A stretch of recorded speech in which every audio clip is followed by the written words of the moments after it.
பெரியவா சரணம். பெரியவா வானொலியின் மாலை நிகழ்ச்சிகள் ஆரம்பமாகின்றன.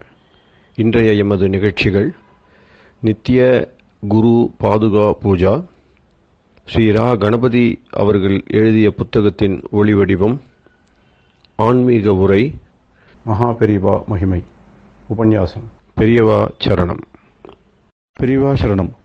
அடுத்த நிகழ்ச்சி நித்திய குரு பாதுகா பூஜை.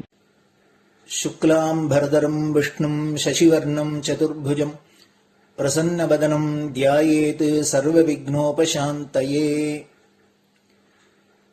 ममोपात्त समस्त दुरितक्षयद्वारा श्री परमेश्वर प्रीत्यर्थं गुरुप्रसाद सिद्ध्यर्थं गुरुप्रीत्यर्थं गुरुपादपूजाम् अद्य करिष्ये। गुरुर्ब्रह्मा गुरुर्विष्णुर्गुरुर्देवो महेश्वरः गुरुः साक्षात् परब्रह्म तस्मै श्रीगुरवे नमः। अपार करुणासिन्धुं ज्ञानदं शान्तरूपिणं श्रीचन्द्रशेखरगुरुं प्रणमामि मुदान्वहम्।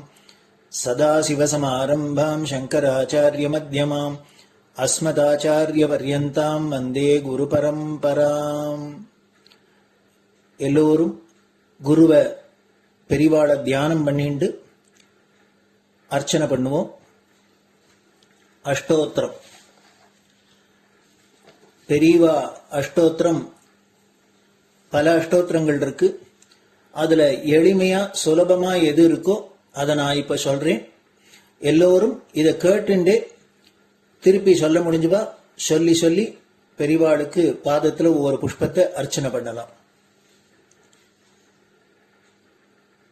ओम श्री कांची कामकोटि पीठाधीश्वराय नमः. श्रीमत् चंद्रशेखरेन्द्र सरस्वती गुरुभ्यो नमः. संन्यासाश्रम शिखराय नमः. काषाय दंडधारिणे नमः. सर्वपीठापहारिणे नमः. स्वामिनाथ गुरवे नमः. करुणासागराय नमः. जगदाकर्षण शक्तिमते नमः. सर्वचराचर हृदयस्थाय नमः. ओम भक्त परिपालक श्रेष्ठाय नमः.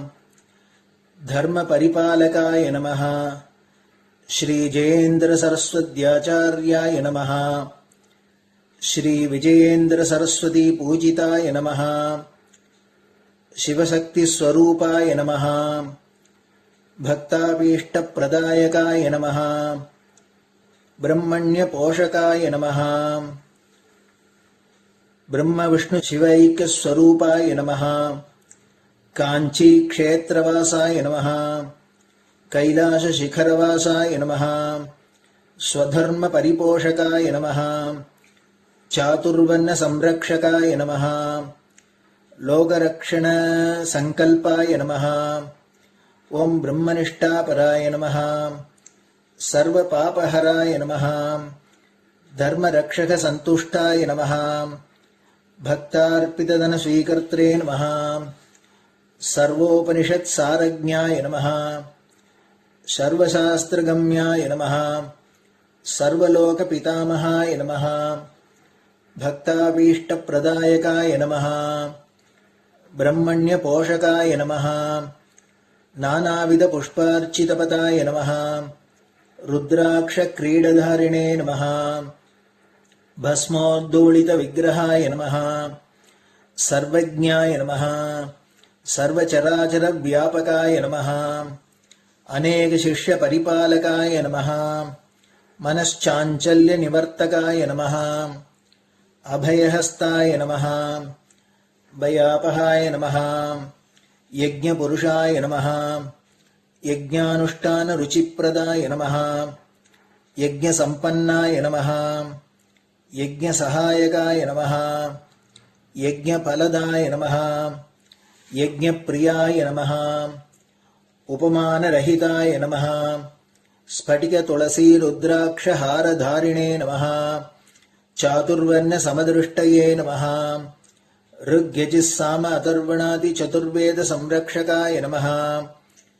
दक्षिणामूर्तिस्वरूपाय नमः जाग्रत् स्वप्न सुषुप्ति अवस्थातीताय नमः कोटिसूर्यतुल्यतेजोमय शरीराय नमः साधुसङ्गसंरक्षकाय नमः अश्वगज गोपूजा निर्वर्तकाय नमः गुरुपादुकपूजातुरन्तराय नमः कनकाभिषिक्ताय नमः स्वर्णबिल्वदलपूजिताय नमः सर्वजीवमोक्षदाय नमः मूकवाक्ताननिपुणाय नमः नेत्रदीक्षादानाय नमः द्वादशलिङ्गस्थापकाय नमः गानरसप्रियाय नमः ब्रह्मज्ञानोपदेशकाय नमः सकलकलासिद्धिताय नमः चातुर्वर्ण्यपूजिताय नमः अनेकभाषासम्भाषण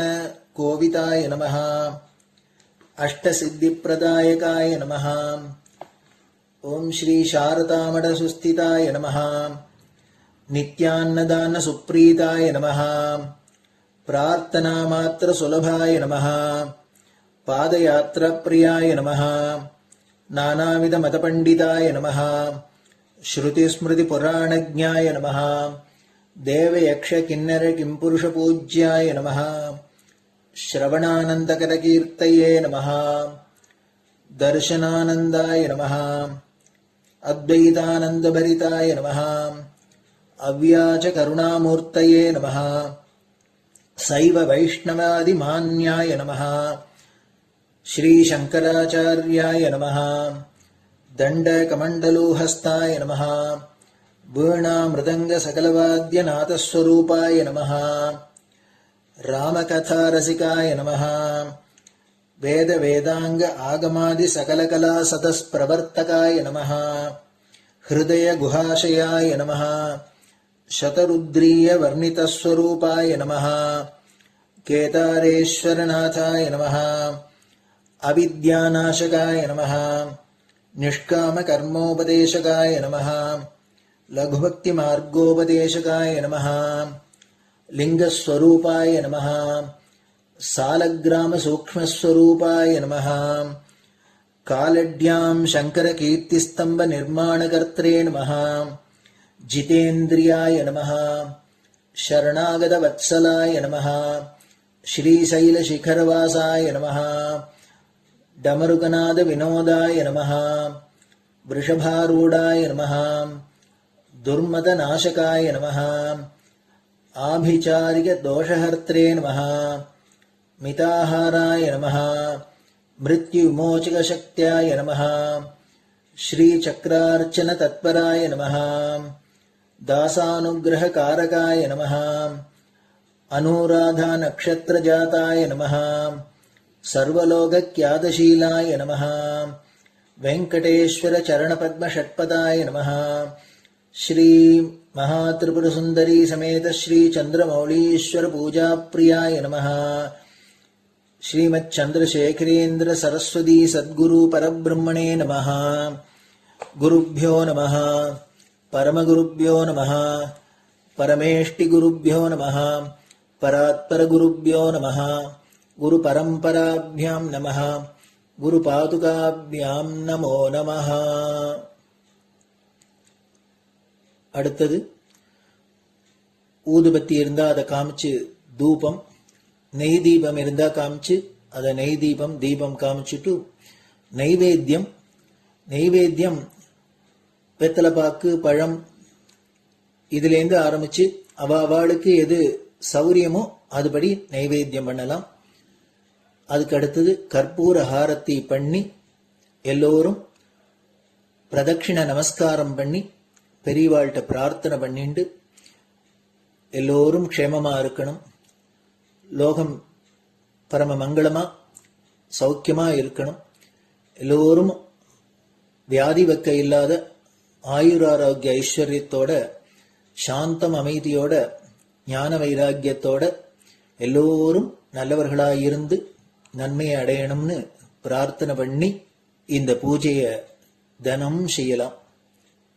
குரு பிரம்மா குருர் விஷ்ணுர் குருர் தேவோ மகேஸ்வரः குரு சாட்சாத் பரபிரம்ம தஸ்மை ஸ்ரீ குரவே நமஹ. அபார கருணா சிந்தும் ஞானதம் சாந்தரூபிணம் ஸ்ரீ சந்திரசேகர குரும் பிரணமாமி முதான்வகம். சதாசிவசமாரம்பாம் சங்கராச்சாரிய மத்யமாம் அஸ்மதாச்சாரிய பர்யந்தாம் வந்தே குரு பரம்பராம். குரு பாத பூஜை நிறைவடைஞ்சது. பெரியவா சரணம். பெரியவா சரணம். பெரியவா வானொலியில் நேயர்கள் அடுத்து கேட்க இருப்பது ஸ்ரீ ரா கணபதி அவர்கள் எழுதிய புத்தகத்தின் ஒளி வடிவம். அளிப்பவர் ஸ்ரீமதி உமா சங்கர் அவர்கள். தேனினும் இனிய சொல்லான் தீச்சுடர் மேனி கொண்டான் ஊனுயிர்க்குயிரதான ஒன்றினைக் கலந்து நின்றான் ஏனினிக் கவலை நெஞ்சே இன்றுனக் அருள் செய்தான் இஞ்ஞானவான் காமகோட்டி நாதனை நம்புவோமே. ஜெய ஜெய சங்கர, ஹரஹர சங்கர. மகாபிரிவாளின் உபன்யாசங்களை ரா கணபதி அண்ணா தெய்வத்தின் குரல் என்ற பெயரில் 7 பாகங்களாக தொகுத்து அளித்ததின் 7ஆம் பாகத்தின் அடுத்த பகுதி விநாயகரும் தமிழும். தேவாரத்தில் விநாயகர். விக்னேஸ்வரரை பற்றி வருகிற 2 தேவார குறிப்புகளை விஷயம் தெரிந்தவர்கள் விசேஷித்து சொல்வார்கள். ஒன்று அப்பர் வாக்கு, மற்றது சம்பந்தருடையது. சமணனாயிருந்த பல்லவராஜா தன் மாதிரியே சமணராயிருந்து விட்டு அப்புறம் சைவராகிவிட்ட அப்பர் சுவாமிகளை பல விதத்தில் ஹிம்சைப்படுத்தி காளவாயில் போட்டான். கல்லை கட்டி சமுத்திரத்திலே போட்டான். அப்புறம் அதெல்லாம் பலிக்கவில்லை என்பதை பார்த்து தானும் அவரை நமஸ்காரம் பண்ணி வைதிக மதத்திற்கு திரும்பிவிட்டான் என்று கதை கேட்டிருப்பீர்கள். அதிலே களவாய்க்கும் கல்லை கட்டி போட்டதற்கும் நடுவில் விஷம் கொடுத்ததாகவும் அவர் மேலே மத யானையை ஏவி விட்டதாகவும் இருக்கிறது. அப்படி மத யானையை ஏவின போது அவர் பாட்டுக்கு கொஞ்சம் கூட பயப்படாமல் அஞ்சுவது யாதொன்றுமில்லை, அஞ்ச வருவதும் இல்லை என்று பதிகம் பாடிக்கொண்டு தீரமாக நின்றார். சுண்ணவெண் சந்தனச் சாந்தும் எனத் தொடங்கும் தேவாரம். மத்த கஜம் வேகமாக வருகிற போது கஜசம்ஹார மூர்த்தியான சுவாமியை வேழம் முறித்த நிலை என்று ஸ்துதித்துக் கொண்டு நின்றார். கஜானனரை பற்றியும் அந்த பதிகத்தில் தான் சிறப்பித்து சொல்லியிருக்கிறார். பல பல காமத்தராகி பதைத்தெழுவார் மனத்துள்ளே கலமலக்கிட்டு திரியும் கணபதி என்னும் களிறு. அந்த களிறு எந்த ஈஸ்வரனின் பரிவாரத்தில் இருக்கிறதோ அந்த ஈஸ்வரனின் தமர் நாம், அதாவது தம்மவர் நாம், அதாவது ஈஸ்வரனே இவர்கள் என்னுடைய மனுஷர்கள் என்று சொல்லிக் கொள்ளும்படியான அடியார் நாங்கள். ஆகவே நாங்கள் ராஜா ஏவி விட்டிருக்கிற இந்த மதக்களிரானாலும் சரி, வேறே என்ன உத்பாதமானாலும் சரி, அஞ்சுவது யாதொன்றுமில்லை என்று பாடினார். மத யானை அவரை பிரதட்சிண நமஸ்காரம் பண்ணிவிட்டு ஏவினவனையே தாக்குவதற்கு பாய்ந்தது. அவன் ஓட்டம் பிடித்தான். கணபதி என்னும் களிறு பற்றி அவர் என்ன சொல்லியிருக்கிறார் என்றால், நம்மில் ஒவ்வொருத்தரும் 100,000 ஆசைகளை வைத்துக்கொண்டு ஒன்று பூர்த்தியானால் இன்னொன்று என்று சதா பரபரக்கிற படபடக்கிற சஞ்சல மனசுக்காராளாக இருக்கிறோம். இதைத்தான் பல பல காமத்தராகி பதைத்தெழுவார் மனம் என்றார். சாதாரணமாக சொல்வது ஆசா பூர்த்திக்கு ஏற்படும் இடையூற்றை அகற்றி அது நிறைவேற அனுகிரகிக்கிறவரே விக்னேஸ்வரர் என்பது. ஆனால் அப்பர் சுவாமிகளோ அப்படி சொல்லாமல் ரொம்ப ஹை லெவலுக்கு கொண்டு போய்விடுகிறார். நல்ல விஷயஞரான புலவர்கள் எப்படி அர்த்தம் பண்ணுவார்களோ, எனக்கு தோன்றுகிற அர்த்தம் இப்படித்தான். என்னவென்றால், ஆசை பூர்த்தி என்று போனால் அதற்கு முடிவே இருக்காது. ஒன்று பூர்த்தியாச்சென்றால் இன்னொன்று என்று அது போய்கொண்டேதான் இருக்கும். முடிவிலே அத்தனை ஆசைகளும் சம்சார பந்தத்தை மேலும் மேலும் இருக்குகிறவைதான். கணபதி இதற்குத்தான் அனுகிரகிக்கிறார் என்றால் அதொன்றும் சிறப்பில்லை என்று அப்பர் நினைத்திருக்கிறார். அவர் அபிப்பிராயத்தில் அனுபவத்தில் என்று சொல்லணும். கணபதி என்ன பண்ணுகிறார்? ஆசைகளினால் சதா பதறிக்கொண்டிருக்கும் நம் மனசில் பிள்ளையார் கலமலக்கிட்டு திரிகிறாராம். அப்படி என்றால் ஒரே கலக்காக கலக்கிக் கொண்டு உற்சாகமாக சுற்றுகிறார் என்று அர்த்தம். ஏற்கனவே ஆசைகளால் பதைத்து கலங்கி போயிருக்கிற மனசை அவர் எதிர் திசையில் போட்டு கலக்குகிறார். கலக்கல், அதற்கு எதிர்கலக்கல். ரெவல்யூஷனும் அதற்கு எதிரான கவுண்டர் ரெவல்யூஷனும் என்றால் என்ன ஆகும்? முதலாவது இரண்டாவது சமனம் பண்ணி கலக்கம் எல்லாம் அடங்கி ஈக்குலிபிரியம் என்கிற சமநிலையான பரமசாந்த நிலை உண்டாகும். மனஸ் அப்படி சாந்தமாக அடங்கிவிட்டால் அதுதான் மோட்சம். ஒரு களிறு ஆண் யானை எத்தனை சக்தியோடு ஒரு சுழலுக்குள்ளே நுழைந்து கலக்கு கலக்கு என்று கலக்கி விளையாடி கம்பீரமாக சஞ்சாரம் பண்ணுமோ, அப்படி நம்முடைய ஆசை சுழல் மயமான மனசுக்குள்ளே பரமகிருப்பையோடு விக்னேஸ்வரர் புகுந்து எதிர்ச்சுழலாக சுழற்றிக் கொண்டு வெற்றி நடை போட்டு திரிகிறாராம். இது அப்பர் சொல்வது. சம்பந்தமூர்த்தி என்ன சொல்லி இருக்கிறார் என்றால், விக்னேஸ்வரர் பலவேறு சந்தர்ப்பங்களில் பலவேறு அவசரங்களாக கோலங்களாக அவதரித்திருக்கிறார். அவற்றிலே ஒன்றில் பிடி என்கிற பெண் யானையாக அம்பாள் ஒரு ரூபம் கொண்டிருந்தாள். அந்த காலத்தில் சுவாமி சிவபெருமான் தன்னுடைய அடியார்களுடைய இடர்களை தானே கடிந்து போக்கிவிடாமல் அதற்கென்றே ஆதரைசான ஒரு விக்ன நிவாரண மூர்த்தியை தன்னுடைய பிள்ளையாக பெற்று அந்த பிள்ளை மூலம் நடத்தணும் என்று லீலையாக ஒரு சங்கல்பம் பண்ணினார். உடனே அவர் ஆண் யானையாகி பிடியாயிருந்த அம்பாளோடு அப்படி ஒரு புத்திரோத்பத்தி பண்ணினார். அந்த விருத்தாந்தத்தை தான் சம்பந்தர் வலிவலம் என்று திருவாரூர்கிட்டே மூவரும் பாடின க்ஷேத்திரம் இருக்கிறது. அங்கே பாடின தம்முடைய பதிகத்தில் சொல்லி இருக்கிறார். பிடியதன் உருவுமை கொளமிகு கரியது வடிகொடு தனதடி வழிபடும் அவரிடம் கடிகணபதி வர அருளினன் மிகு கொடை வடிவினர் பயில் வலிவலம் உரை இறையே. வலிவலத்தில் தான தர்ம வள்ளல்களாக மிகு கொடை வடிவினர் இருப்பதை சம்பந்தமூர்த்தி பார்த்தார். உடனே அவருக்கு பரமேஸ்வரன் லோகம் பூராவுக்குமாக அளித்திருக்கிற பெரிய கொடை ஒன்றை சொல்ல தோன்றிற்று. என்ன கொடை என்றால், அடியார் இடர்கடியவே அவர் கணபதியை வரவழைத்தாரே, அதுதான். தனதடி வழிபடும் அவரிடர் கடி கணபதி வர அருளினாரே, அதுதான். விக்னேஸ்வரருக்கு பல நாமாக்கள் இருந்தாலும் அப்பர் பாடல் சம்பந்தர் பாடல் இரண்டிலும் கணபதி என்ற நாமாவே வருகிறது. பிள்ளையார் மந்திரங்களில் முக்கியமானவற்றிலும் அந்த பெயர் தான் இருக்கிறது. பிள்ளையார் மதத்தின் பெயரும் காணபத்தியம் என்று அந்த பெயரே வைத்தே இருக்கிறது.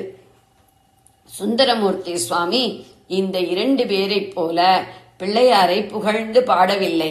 பரமேஸ்வரனையே ரொம்பவும் நிந்தாஸ்துதி செய்த வன் தொண்டர் அல்லவா அவர். பிள்ளையாரையும் அப்படித்தான் இறக்கி இருக்கிறார். ஒரு இடத்தில் கணபதியேல் வயிறுதாரி என்று நெய்யும் பாலும் எனும் பதிகம். இன்னோரிடத்தில் கணக்கு வழக்கில்லாமல் தின்று கொண்டு தொப்பையை வளர்க்கிறதை தவிர வேறே ஒன்றும் தெரியாத கணபதி என்ற அர்த்தத்திலே எண்ணிலி உன் பெருவயிரன் கணபதி ஒன்றறியான் என்று சொல்கிறார். பத்தூர்ப்புக்கு எனும் பதிகம். இங்கேயும் இரண்டு இடத்திலேயும் கணபதி நாமாதான். இரண்டிலுமே பெரும் தீனிக்காரர் என்று அவருக்கு வசவு. இப்படி அவர் சொன்னார் என்றுதான் பிள்ளையார் பெருந்தீனிக்காரன்னு தானே சொன்னேன். அப்படியே இருக்கட்டும். அவ்வை படைக்கிற பெருந்தீனி முழுசையும் சாவகாசமா முக்கிட்டும் உனக்கு முந்தி அவ கைலாசத்துல சேரும்படி பண்றேனா இல்லையா பார் என்று கடைசியில் பண்ணிக்காட்டினார் போலிருக்கிறது. ஆனாலும் அவர் சுந்தரருக்கு நிறைய அனுகிரகங்களும் பண்ணித்தான் இருக்கிறார். சுந்தரருக்கு அருள். அப்பர் சம்பந்தர்களுக்கு அன்பிலியில் ஏற்பட்டார் போல சுந்தரரும் திருவையாற்றுக்கு போன போது காவேரியில் பெரிய வெள்ளமாக வந்து அவரை தடுத்தது. அவர் எதிர்க்கரையிலேயே நின்று கொண்டு ஐயாருடைய அடிகளே ஓலம் ஓலம் என்று கதறினார்.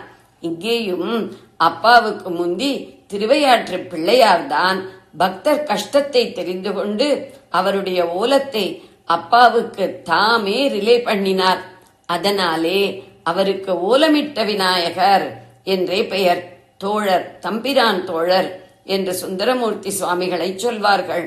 அந்த தோழர் ஓலமிட்டு அதை ஜேஷ்ட புத்திரனும் செகண்ட் பண்ணின தட்சணமே சுவாமி வெள்ளத்தை வடிய வைத்தார். ஃப்ரெண்ட் என்கிற முறையிலே சுந்தரர் சுவாமி கிட்டே எதை வேணாலும் கேட்பார். பறவை நாச்சியார் என்று அவருக்கு பிரியமானவள். அவள் சுந்தரமூர்த்திகளின் ஊரான திருவாரூர் கோவிலில் நாட்டியம் பண்ணுகிறவர்களில் பரம பக்தையான ஒரு உத்தமி. ரொம்பவும் தான தர்மிஷ்டை. அவள் வாரிக் கொடுக்கிறதற்காக சுந்தரர் அப்பப்போ பொன்னு தா, நெல்லு தா என்றெல்லாம் சுவாமியிடம் நச்சரித்து பெற்றுக்கொள்வார்.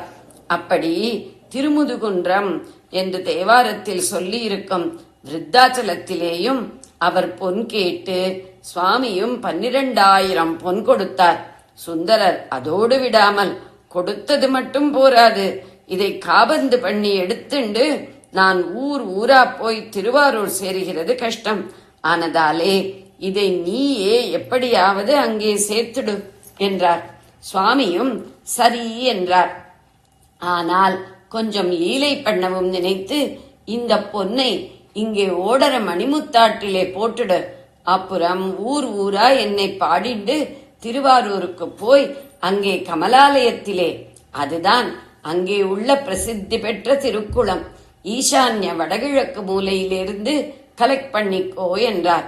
அப்படியே என்று மணிமுத்தாற்றிலே பொன்மூட்டையை போட போன சுந்தரருக்கு ஒரு சந்தேகம் வந்தது. நாம படுத்தி எடுக்கிறோம் என்கிறதாலே சுவாமி ஏதாவது கொனஷ்டை பண்ணி வைக்க போறார். இங்கே உசந்த மாற்று தங்கமா கொடுத்துட்டு கமலாலயத்திலே எடுக்கிறப்போ மாற்று குறைச்சிட போறார் என்று நினைத்தார்.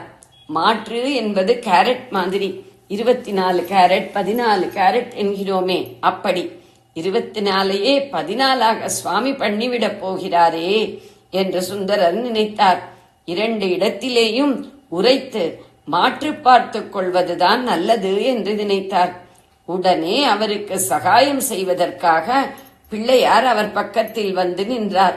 பொன்னை உரைத்து பார்த்து 10.5 மாற்று 24 கேரட் என்று சர்டிஃபை பண்ணினார்.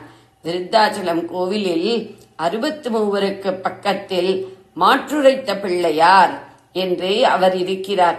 63ஐயும் சொல்லி திருத்தொண்ட தொகை பாடியவர் சுந்தரர் தானே.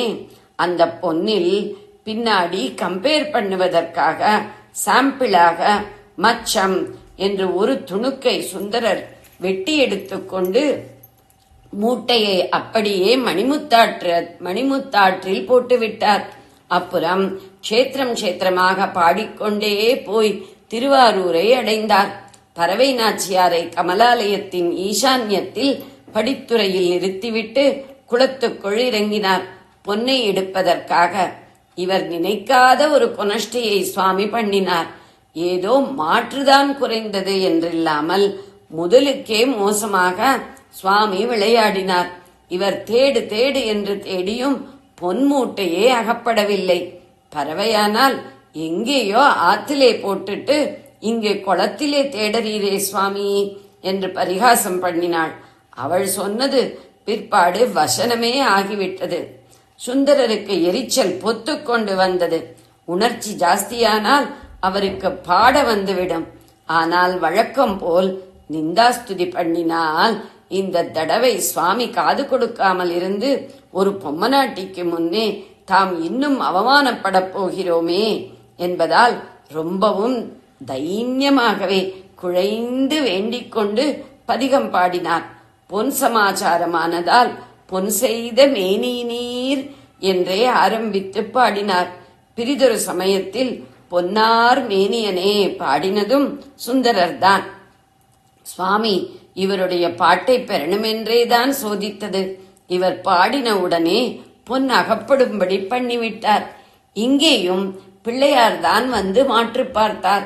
அதனால் திருவாரூரிலும் ஒரு மாற்றுரைத்த விநாயகர் உண்டு. சுந்தரர் நினைத்த கொனஷ்டையும் சுவாமி இப்போது பண்ணியிருந்தார். மச்சத்தோடு ஒப்பிட்டு பார்த்தால் மாற்று குறைந்திருந்தது. 14 கேரட் பாட்டு பிரியரை சுந்தரர் மறுபடி ஸ்துதித்தார். சுவாமியும் 14 24ஆகவே மாற்றிக் கொடுத்தார். அப்புறம் ஒரு சமயம் சுந்தரமூர்த்தி சேரமான் பெருமாளுடைய ஊருக்கு போய் அரண்மனையில் தங்கிவிட்டு புறப்பட்டார். ராஜாவான சேரமான் அவருக்கு ராஜோபசாரம் பண்ணி வழி அனுப்பும் போது மூட்டை மூட்டையாக பொதி என்று சொல்வது, அப்படி நிறைய பொதி பொன்னும் பொருளும் கொடுத்து அனுப்பினார். ராஜ சேவகர்கள் அவற்றை தூக்கி கொண்டு வர சுந்தரர் கொங்கு நாட்டு வழியாக திருவாரூர் திரும்பிக் கொண்டிருந்தார். திருப்பூருக்கு கிட்டே திருமுருகன் பூண்டி என்ற க்ஷேத்திரம். அங்கே காட்டு வழியில் சுந்தரர் ஆள்களோடு போய்க் கொண்டிருந்தார். அந்த ஊர் சுவாமி பார்த்தார். வழக்கமாக நம்மிடம் அதைத்தா இதைத்தா என்று நச்சரித்த போது ஒரு க்ஷேத்திரம் விடாமல் நம்மிடம் வந்து பாடியவன் இப்போது நம்மை லட்சியமே பண்ணாமல் அல்லவா பெரிய ராஜசம்பாவனையுடன் போகிறான். நாம் ஏதாவது கொடுத்தால் நீயே அதை திருவாரூரில் சேரு என்கிறவன் ராஜசேவகர்கள்தான் நிஜமான துணை என்ற தைரியத்தில் தானே இப்போது காட்டிலே இத்தனை பொதியுடன் போகிறான் என்று நினைத்தார். கொஞ்சம் சோதனை லீலை செய்வதற்கு முடிவு பண்ணினார். பூதகணங்களை வேடர்களாக ஆக்கி சுந்தரர் கோஷ்டியை எதிர்த்து வழிப்பறி செய்ய வைத்தார்.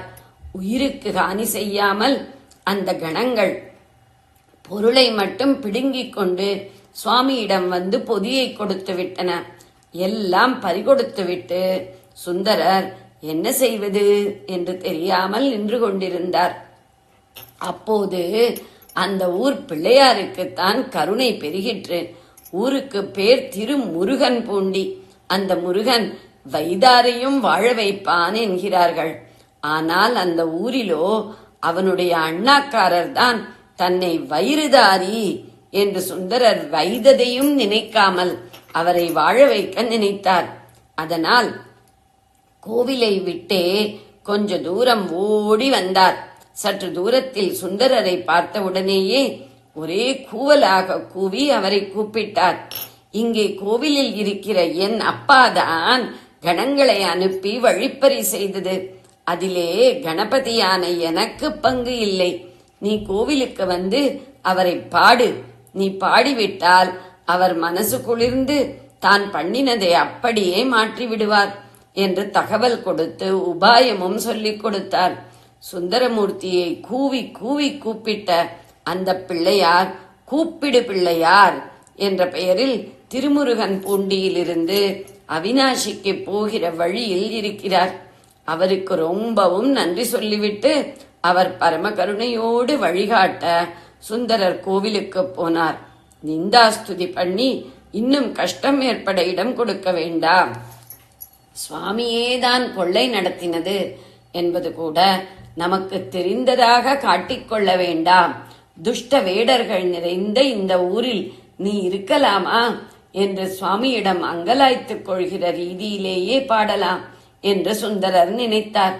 இங்கே ஏன் சுவாமி நீ வாசம் பண்ணணும் என்று அர்த்தம் கொடுக்கும்படியாக ஒவ்வொரு பாடலும் எத்துக்கு இங்கு இருந்தீர் எம்பிரானே என்று முடித்து பதிகம் பாடினார்.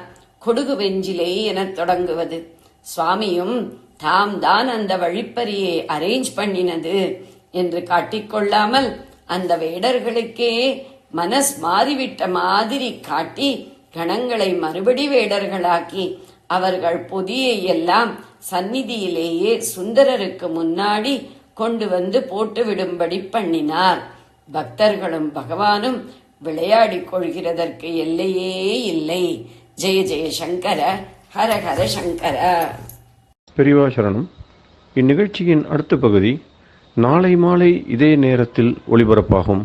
பெரியவா சரணம். பெரியவா சரணம்.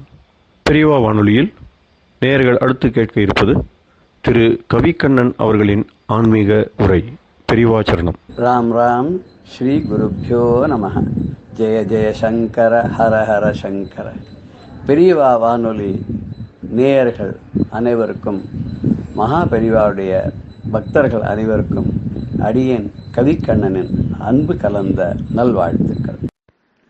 ராம் ராம் ஜெய ஜெய சங்கர ஹர ஹர சங்கர. ஸ்ரீ குருப்யோ நம.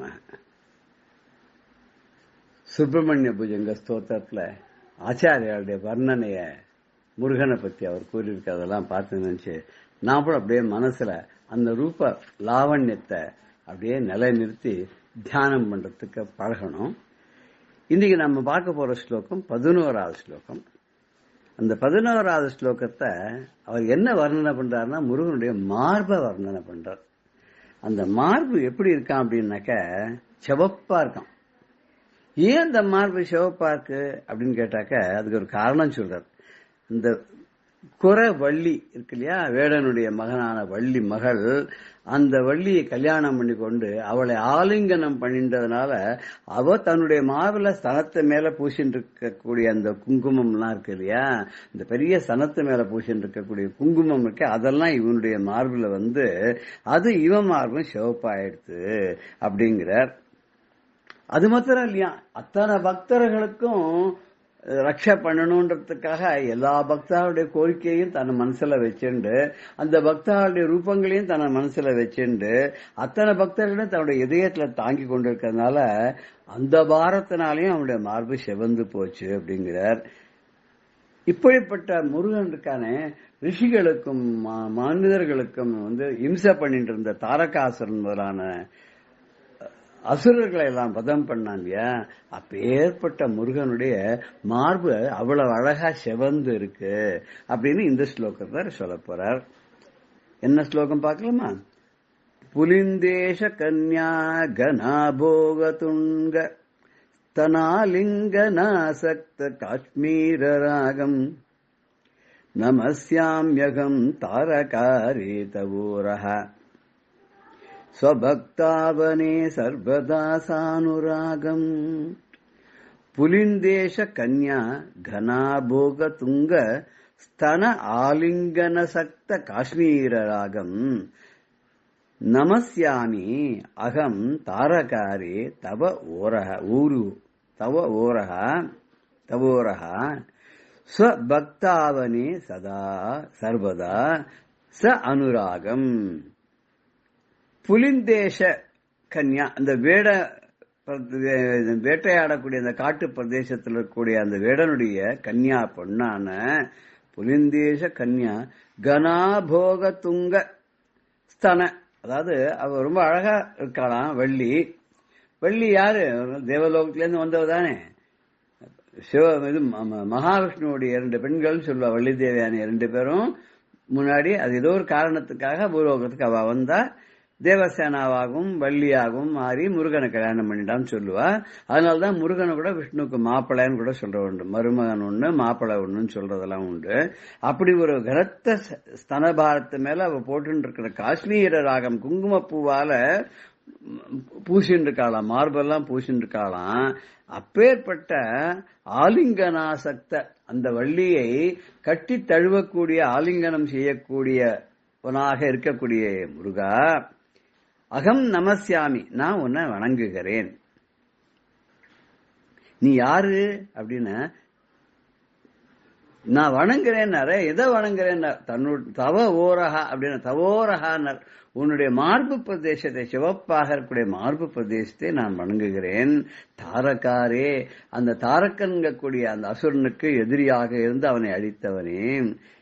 ஸ்வபக்தாவனே சர்வதா அனுராகம், உனக்கு தன்னுடைய பக்தர்கள் பால் எப்பொழுதும் நீங்காத ஒரு அன்பு பாசம், அவர்களுக்கு கருணை செய்ய வேண்டும், அருள் புரிய வேண்டும்ங்கிற எண்ணம் என்னைக்கு உனக்கு இருந்துட்டே இருக்கு இல்லையா, அப்பேற்பட்ட உன்னை நான் வணங்குகிறேன் அப்படிங்கிறார். இத கந்தர் அனுபூதியில ஒரு பாட்டுல சொல்றார் அருணகிரிநாதர், வடி விக்ரம வேல் மகிபா, அழகான வேலை கையிலே கொண்டு இருக்கக்கூடிய பராக்கிரமம் மிகுந்த மகிபா மகிமை பொருந்தவனே, குர மின்கொடியை புணரும் குணபூதரனேன்றார். அந்த அந்த குறவர்களுடைய வம்சத்திலே வந்த, வேடுவர்கள் வம்சத்திலே வந்த மின்கொடி, அம்பாள் கூட மின்கொடி மென்கடி அப்படின்னு சொல்லி முதல் பாட்டிலேயே பாடுவார். சிவப்பா இருக்கான்றதுக்கு காரணம் சொல்லும்போது மின்னல் கொடி போல இருக்கா, அப்புறம் வந்து குங்குமப்பூ கோஷாலெல்லாம் எப்படி இருக்குமோ அந்த மாதிரி சிவப்பா இருக்காருன்னு ஒரு சிவப்பா இருக்கிறது எல்லாத்தையும் சொல்லிட்டு வருவார். இவர் என்ன சொல்றாருன்னா, குரமின் கொடி அவ எப்படி இருக்கான்னு சக்கச்சவேன்னு இருக்கா, அவளை புணரும் குணபூதர்னு அவளை கட்டி தழுவி அணைத்து அவளோட சந்தோஷமாக இருக்கக்கூடிய பூபதியே அப்படின்னு சொல்றார். பூபதி என புவனங்களை எல்லாம் தாங்கக்கூடிய, காப்பாற்றக்கூடியவனாக, ரட்சிக்கக்கூடியவராக, மிகவும் கருணை மிகுந்தவனாக இருக்கின்றாயே அப்படின்னு சொல்லி அதுல அவர் சொல்லுவார். இங்கேயும் அதே மாதிரிதான். என்ன அப்படின்னு கேட்டாக்க, ஒரு பாட்டுல அபிராமி அதுல சொல்லுவார் அவர் பட்டர், இடம் கொண்டு விம்மி இணை கொண்டு இறுகி இளகி முத்து வடங்கொண்ட கொங்கை மலை கொண்டு இறைவர் வலிய நெஞ்சே நடம் கொண்ட கொள்கை நலம் கொண்ட நாயகிம்பர். இங்க முருகப்பெருமான் எப்படி வள்ளியை சிவந்த காஷ்மீர குங்கும பூவினால மார்பலை தடவி கொண்டிருக்கிறதுனால, அவளை அணைத்ததுனால எப்படி சக்கச்சேவேலுனான மார்பை உடையவனாக அந்த முருகன் இருக்கானோ, அதே மாதிரி அம்பாள் தன்னுடைய கணவனான பரமேஸ்வரனை அணைத்து இறுக்கி கட்டி கொண்டதுனால அவ மார்பில் இருந்த குங்குமம் எல்லாம் பரமேஸ்வரனுக்கு போயிடுத்து. இடம் கொண்டு விம்மி இணை கொண்டு இறுகி அவனுடைய இடத்தை தேடி நாடி போய் அந்த பரமேஸ்வரனை நல்லா அழகா இறுக்கி அணைத்து கட்டி கொண்டு தன்னுடைய மார்பு பிரதேசமானது அவனுடைய வலிய நெஞ்சே நடங்கொண்டு அவருடைய மார்பு பிரதேசத்துல பதிய வைத்து, அந்த பதிய வச்சதுனால அந்த பரமேஸ்வரனுடைய அருளுக்கு பாத்திரமாகி அவருடைய சந்தோஷத்தினால தனக்கு இன்பத்தை சேர்த்து கொண்ட அந்த நாயகி அப்பேற்பட்ட அம்பாள் இருக்கா இல்லையா. அப்ப அம்பாளுக்கும் அதே மாதிரி நடந்தது, இங்க முருகனுக்கு அப்படின்னது. அம்பாள் ஆலிங்கனம் பண்ணனால பரமேஸ்வரன் சிவப்பா போயிட்டாராம். அதே மாதிரி வள்ளிய ஆலிங்கனம் பண்ணனால முருகன் சிவப்பா போயிட்டான். அப்படி சிவப்பாக விளங்கக்கூடிய பிரகாசமாக கூடிய முதல்ல தங்கம் மாதிரி பிரகாசிக்கிறான்னு 10வது ஸ்லோகத்துல சொன்னார். இந்த 11வது ஸ்லோகத்துல இந்த குங்குமப்பூனுடைய மேல மார்பெல்லாம் பதிந்ததனால சிவப்பாக இருக்கிறது. பக்தர்களை எல்லாம் மனதில் வைத்துக் கொண்டு அவர்களுடைய குறைகளெல்லாம் தீர்ப்பதற்காக மனதிலே இந்த பாரத்தை சுமந்து கொண்டிருக்கிறதுனாலையும் அவனுடைய மார்பு பிரதேசமானது சிவப்பா இருக்கு. அப்பேற்பட்ட முருகனுடைய மார்பு பிரதேசத்தை நான் எப்போதும் தியானிக்கிறேன், நான் நமஸ்காரம் பண்றேன்னு சொல்றார். நாமளும் ஆச்சாரியால் மாதிரி அந்த முருகப்பெருமான சர்வாங்க சுந்தரனா இருக்கக்கூடிய சர்வாங்க சுந்தரன் அப்படிப்பட்ட எல்லாம் அழகுக்கு ஒருவரும் ஒவ்வாத வள்ளின்னு அபிராமேந்தாதில அம்பாள் சொன்ன மாதிரி இவனும் அழகு. முருகனால அழகு தானே, முருகன்னா அழகன்னு தான் அர்த்தம். அந்த அழகன் நாமளும் தினம் தியானம் பண்ணலாம். ஜெய ஜெய சங்கர ஹர ஹர சங்கர ஸ்ரீ குருபியோ நம. ராம் ராம். பெரியவா சரணம். இந்நிகழ்ச்சியின் அடுத்த பகுதி நாளை மாலை இதே நேரத்தில் ஒளிபரப்பாகும். பெரியவா சரணம். பெரியவா சரணம். அடுத்த நிகழ்ச்சி மகா பெரியவா மகிமை உபன்யாசம். வழங்குபவர் பிரம்மஸ்ரீ கணேச சர்மா அவர்கள். அபார கருணா சிந்தும் ஞானதம் சாந்தரூபிணம் ஸ்ரீ சந்திரசேகரகுரும் பிரணமாமி முதான்வகம். காஞ்சி மகாபெரிவா சந்நிதியில் பண்டிதர்கள் முதல் பாமரர்கள் வரை பல பேர் வந்துருக்கா. பல பேருக்கு பலவிதமான அனுபவங்கள். ஒவ்வொரு அனுபவமே ரொம்ப ஒரு அமானுஷ்யமாக இருக்குது, ஒரு அதிசயமாக இருக்குது, ஒரு நெகிழ வைக்கிறாப்புல இருக்குது. எல்லா ஜீவராசிகளுக்கும் எப்படி இல்லாமல் அருள் கிடைக்கிறது அப்படிங்கிறதெல்லாம் பல விஷயங்களை பார்த்துன்னு வரும். அதில் சில பேரோட அனுபவம்லாம் நமக்கு ரொம்பவே ஒரு வியப்பாக இருக்குது. அதில் 1-2 பார்க்கலாம். யுஜீனியா போர்கினி அப்படின்னு ஒரு இத்தாலி நாட்டு பெண்மணி. அவள் தென் அமெரிக்காவில் ஒரு பெரிய டூரிஸ்ட் கைடாக இருக்கிறவா. இவாளுக்கு மதுரையில் ஒரு ஃப்ரெண்டு, இந்தியாவில் ஒரு பரிச்சயம் உண்டு. மதுரையில் ஒரு ஃப்ரெண்டு, நெருங்கின நண்பர். அந்த நண்பரோட அறிமுகத்தினால என்ன பண்ணால் பெரியவாளை பற்றி கேள்விப்பட்டா. அந்த நண்பர் பெரியவாளை பற்றி சொன்ன பேர்பட்ட ஒரு மகான் இருக்கார், நீங்கள் அவசியம் தரிசனம் பண்ணும் அப்படின்ட்டு. அதனால் இந்த யுஜீனியா என்ன பண்ணா, பெரியவாளை பார்க்கறதுக்காக வந்தா. பெரியவா அப்போ இளையாத்தங்குடி அப்படிங்கிற இடத்துல இருக்கிறதே பார்க்கறதுக்கு வந்தா. இந்த பார்த்ததை அவ எப்படி வர்ணிக்கிறா அப்படின்னா,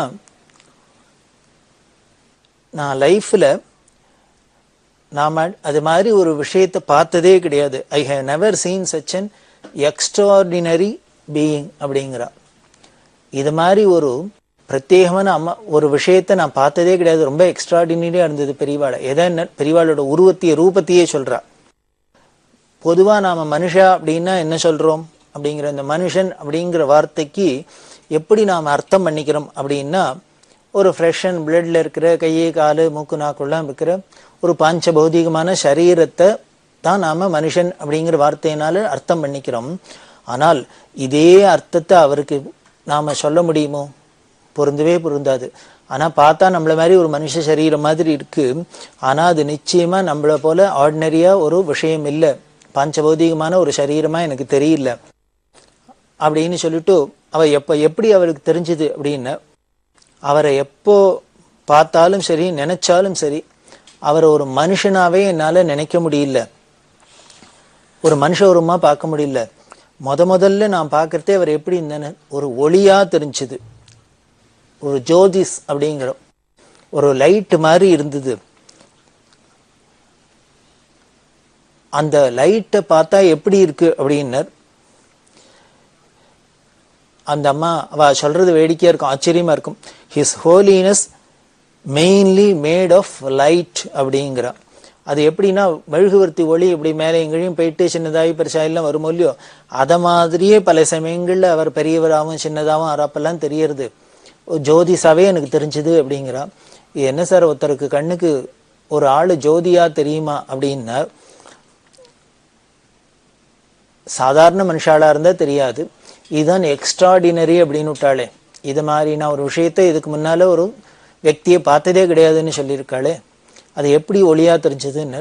வேத சாஸ்திரங்கள்லாம் அப்படித்தானே சொல்றது, தமசோமா ஜோதிர்கமய அப்படிங்கிறது இருட்டுக்கு அது ஒளியா இருக்குங்கிற. வள்ளலார் ராமலிங்க சுவாமிகள் என்ன சொல்றார், அருட்பெரும் ஜோதி தனுப்பெரும் கருணை, அருட்ஜோதி தெய்வம் என்னை ஆண்டு கொண்ட தெய்வம், அம்பலத்தை ஆடுகின்ற தெய்வம் அது தெய்வம் அப்படி எல்லாம் சொல்ற இல்லையா. இப்படி வேதம் சொல்றதா இருக்கட்டும், சாஸ்திரங்கள் சொல்றதா இருக்கட்டும், மகான்கள்லாம் சொல்றதா இருக்கட்டும், இப்படி எதுவா இருந்தாலும் ஈஸ்வரனை பரபிரம்மத்தை ஜோதி ஜோதி ஜோதின்னே சொல்றது. இப்படி வாக்கியங்களால வார்த்தைகளெல்லாம் சொல்றது இங்கே ஒருத்தருக்கு அனுபவமாவே இருக்கு அப்படின்னு பாக்குறோம் நாம. இவாதான் சொல்றா, எனக்கு ஒரு ஜோதியா தெரியறது, அப்பப்போ அது போயிட்டுலாம் வராப்புல இருக்கு, பெருசாருது சின்னதா இருக்கு.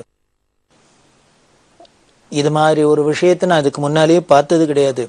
சரி, இப்படி அது ஒரு ஜோதி ஸ்வரூபமா இருக்கிறதுனால அவரோட ஃபீச்சரை, அதாவது தேக அமைப்பை என்னால தீர்மானமே பண்ண முடியல. நம்ம ஒருத்தரை பார்த்தோன்னே பார்த்த மாத்திரத்துல அதுக்கப்புறம் அந்த உருவம் நமக்கு ரிஜிஸ்டர் ஆயிடுது மனசுல.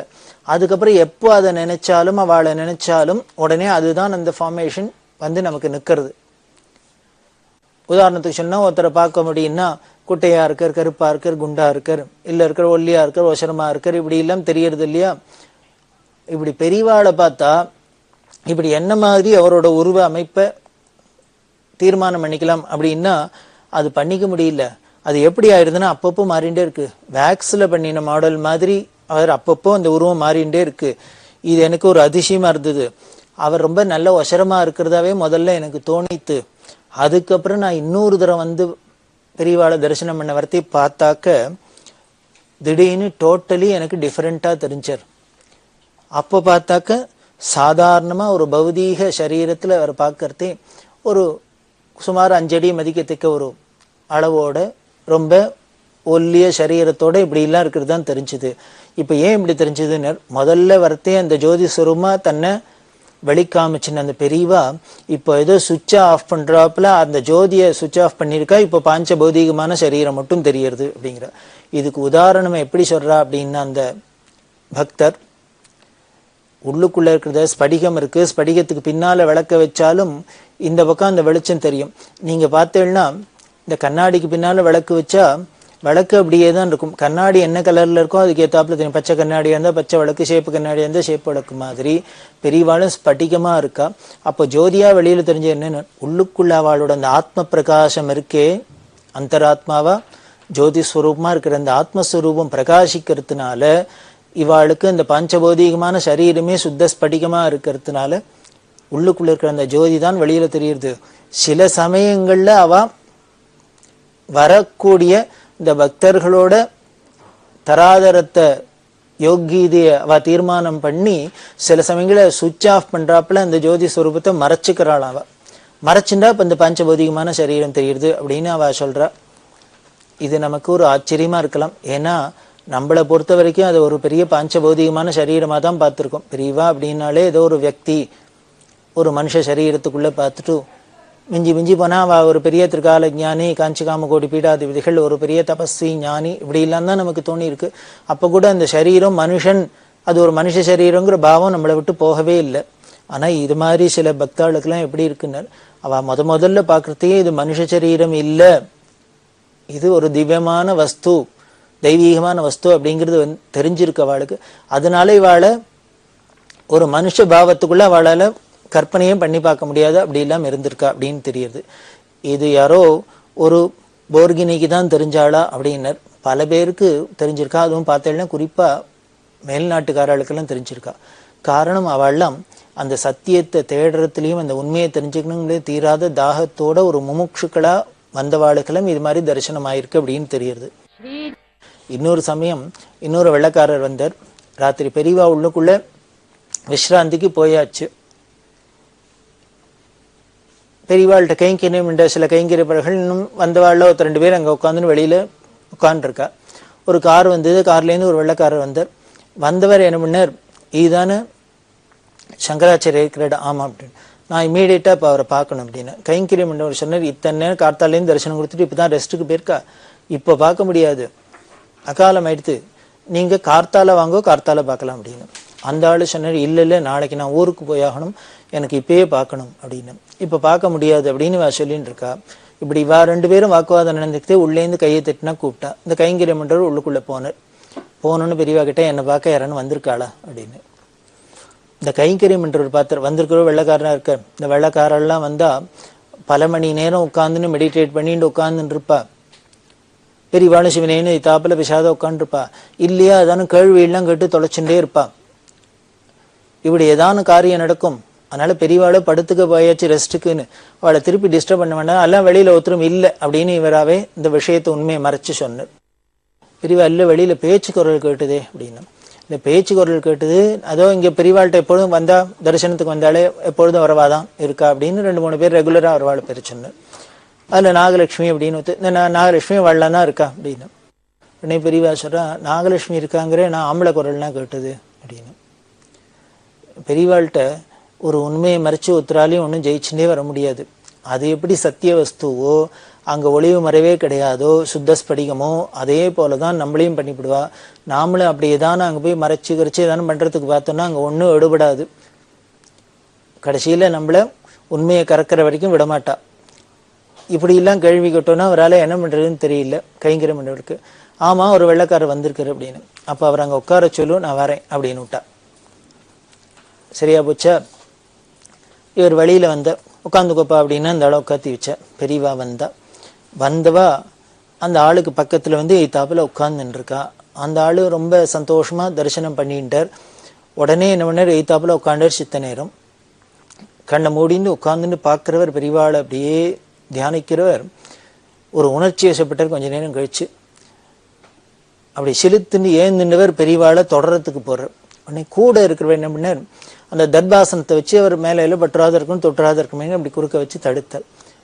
இந்த தடுக்கிறவரை கைங்கரியம் பண்றவரை அந்த வந்த வெள்ளக்கார சொன்ன, தடுக்காத நகரு அப்படின்ட்டு மறைக்காத அப்படின்னு சொல்லிட்டு உடனே கேட்ட, don't you see the light அப்படின்னு. நீ பார்க்கலையே அந்த வெளிச்சத்தை அப்படின்னு. கைங்கரியம் பண்ணி நாங்கள் தானே இந்த வெளிச்சத்தை தான் பார்த்துட்டு இருக்கோம், நீ தானே புதுசா வந்திருக்க பார்த்துட்டு போ அப்படின்னு சொல்லி அவரை பதில் சொல்லின்னு இருக்காரு.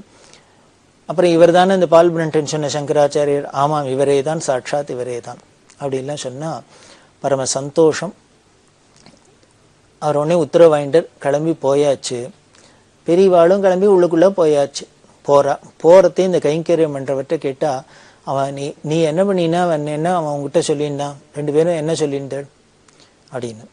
இல்ல அவன் மேல போட்டுருப்பான்னு தடுத்தேன், அவன் மறைக்காத அப்படின்னு சொன்னான். வேற என்ன சொன்னான்னு, இல்ல டோன்ட் யூ see the lightன்னு கேட்டான் அப்படின்னு.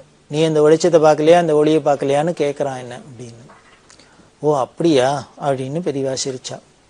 உடனே இந்த கைங்கரியம் பண்றவர் சொன்னார், யாரோ முன்ன பின்ன தெரியாதும் புதுசா வரவனுக்கெல்லாம் அந்த பல்பை போட்டு காமிக்கிறா, பெரியவா வெளிச்சத்தை காமிக்கிறா. நாங்களாம் இங்கேயே இருக்கோம், தினம் பார்த்துனுக்கோம், எங்களுக்கெல்லாம் ஒரு நாளைக்கு இந்த பல்பை போட்டு காமிக்கப்படாதோ, வெளிச்சத்தை காமிக்கப்படாதோ, நாங்களும் தான் தரிசனம் பண்ணிப்போமே அப்படின்னு. இது சொன்னோன்னு பெரியவா உடனே உங்களுக்கெல்லாம் காமிச்சுட்டாக்க அப்புறம் எனக்கு யாரு சாப்பாடு போடுவா, துணி துவச்சி போடுவா, நான் சொல்ற வேலையெல்லாம் செய்வா, கைங்கரியம் பண்ணுவா அப்படின்னா உள்ளுக்குள்ள போயிட்டா. இதுல விஷயம் என்ன அப்படின்னா, அந்த போர்கினி அம்மா என்ன சொன்னா, நான் பார்க்கறதே ஜோதி ஸ்வரூபமா தான் பார்த்துருக்கேன், அப்புறம் இன்னொரு தரம் வந்து பார்க்கறதே தான் இந்த பாஞ்சபௌதிக சரீரத்தை பார்த்தேன். அது எதனால அவர் ஏதோ லைட்டை சுவிட்சை ஆஃப் பண்றாப்புல ஆஃப் பண்ணிட்டு தன்னோட இந்த ஆத்ம பிரகாசத்தை குறைச்சி சாதாரண பௌதிக சரீரத்தை காமிக்கிறார், அதனால பார்க்க முடியும்னு சொல்றா இல்லையா. இது எவ்வளவு தூரம் உண்மை அப்படிங்கிறது எப்போ அதுக்கப்புறம் பல நாட்கள் கழிச்சு எங்கேயோ நடக்கிற நிகழ்ச்சி மூலியமா நமக்கு இந்த கிராஸ் ரெஃபரன்ஸ் அப்படி பண்ணி பார்த்தோம்னா நமக்கு பல உண்மைகள் தெரியும் பெரியவா சரித்திரத்துல. இப்ப இவர்கிட்ட கைங்கரியம் பண்ணவர்கிட்ட என்ன சொன்னா, எங்களுக்கும் அந்த லைட்டை போட்டு காமிக்கணும், உங்களுக்கு எல்லாம் போட்டு காமிச்சிட்டா அப்புறம் எனக்கு யாரும் என் கூட கைங்கரியம் பண்ணுவா அப்படின்னா இதுல இருந்தே தெரியறது யாராருக்கு தன்னோட அந்த சொஸ்வரூபத்தை காமிக்கணும்னு நினைக்கிறாளோ அதை சுவிட்சை போட்டு ஆன் ஆஃப் பண்றாப்புல போட்டு திறந்து காமிக்கிறா, வேண்டான்னா மூடிக்கிறா அப்படின்னு தெரியறது. இந்த அம்மாவோட அனுமானமும் அந்த அம்மாவோட அனுபவமும் ஒண்ணுதான் அப்படிங்கிறது இப்போ கரெக்ட் அப்படிங்கிறது நமக்கு தெரியுது. அப்படி பார்க்கறதே சாதாரண இந்த அம்மாவுக்கு என்ன தெரிஞ்சது, முதல்ல இந்த ஜோதி சுரூபமா பார்க்கறதே ரொம்ப டாலா இருப்பார், அது மாதிரி தானே இவளுக்கு ஒரு பிரம இருந்தது, பாவம் இருந்தது. ஆனா இந்த சரீரத்தை பார்த்தாக்க இது ஒரு 5 அடிக்கு சரீரத்தை சாதாரண குட்டையா இருக்கு. இது ஆச்சரியமா இருந்தது. அதே மாதிரி அப்புறம் தான் தோணித்து, இந்த குருவோட உடம்புங்கிறது என்ன, ஒரு குருன்னா நாம எதை போய் சொல்றோம், அட்டாச் பண்ணிக்கிறோம், ஏதோ ஒரு பர்சனாலிட்டியை தானே நாம குருன்னு அட்டாச் பண்ணிக்கிறோம். அது இல்லை. அந்த குருங்கிறது என்ன, அந்த சரீரத்தில் இருக்கிறது என்ன அப்படின்னா அந்த அம்மா சொல்ற வார்த்தையே என்னன்னு கேட்கலாம். அது என்ன அப்படின்னா, it is only the transparent receptacle of the spirit அப்படிங்கிற. அப்படின்னா ரிசிப்டக்கிள் அப்படின்னா கொள்கலம் அப்படிங்கிறோம், டிரான்ஸ்பரண்ட் கொள்கலமா. அது என்னன்னு அந்த ஸ்பிரிட்னு சொல்றமே, ஆத்மான்னு சொல்றமே, அதை எல்லாருக்கும் தெரியறாப்புல காமிக்கிறாப்புல உள்ள வெளியில ரெண்டும் ஒன்னா தெரியறாப்புல இருக்கிற ஒரு கொள்கலமா இருக்கு. அதாவது அந்த பரபிரம்மத்தோட ஒரு ரூபம்தான் இது, அந்த நிர்குண பிரம்மத்தோட சகுணம் தான் அப்படின்னு நம்ம சாஸ்திரத்தை சொல்றதை இந்த அம்மா தன்னோட லாங்குவேஜ்ல அப்படி சொல்றா, தான் புரிஞ்சின்ற அளவுக்கு. இதை நான் வெறுமனை சொல்லலை, இது என்னோட டைரக்ட் எக்ஸ்பீரியன்ஸ் அப்படிங்கிறா.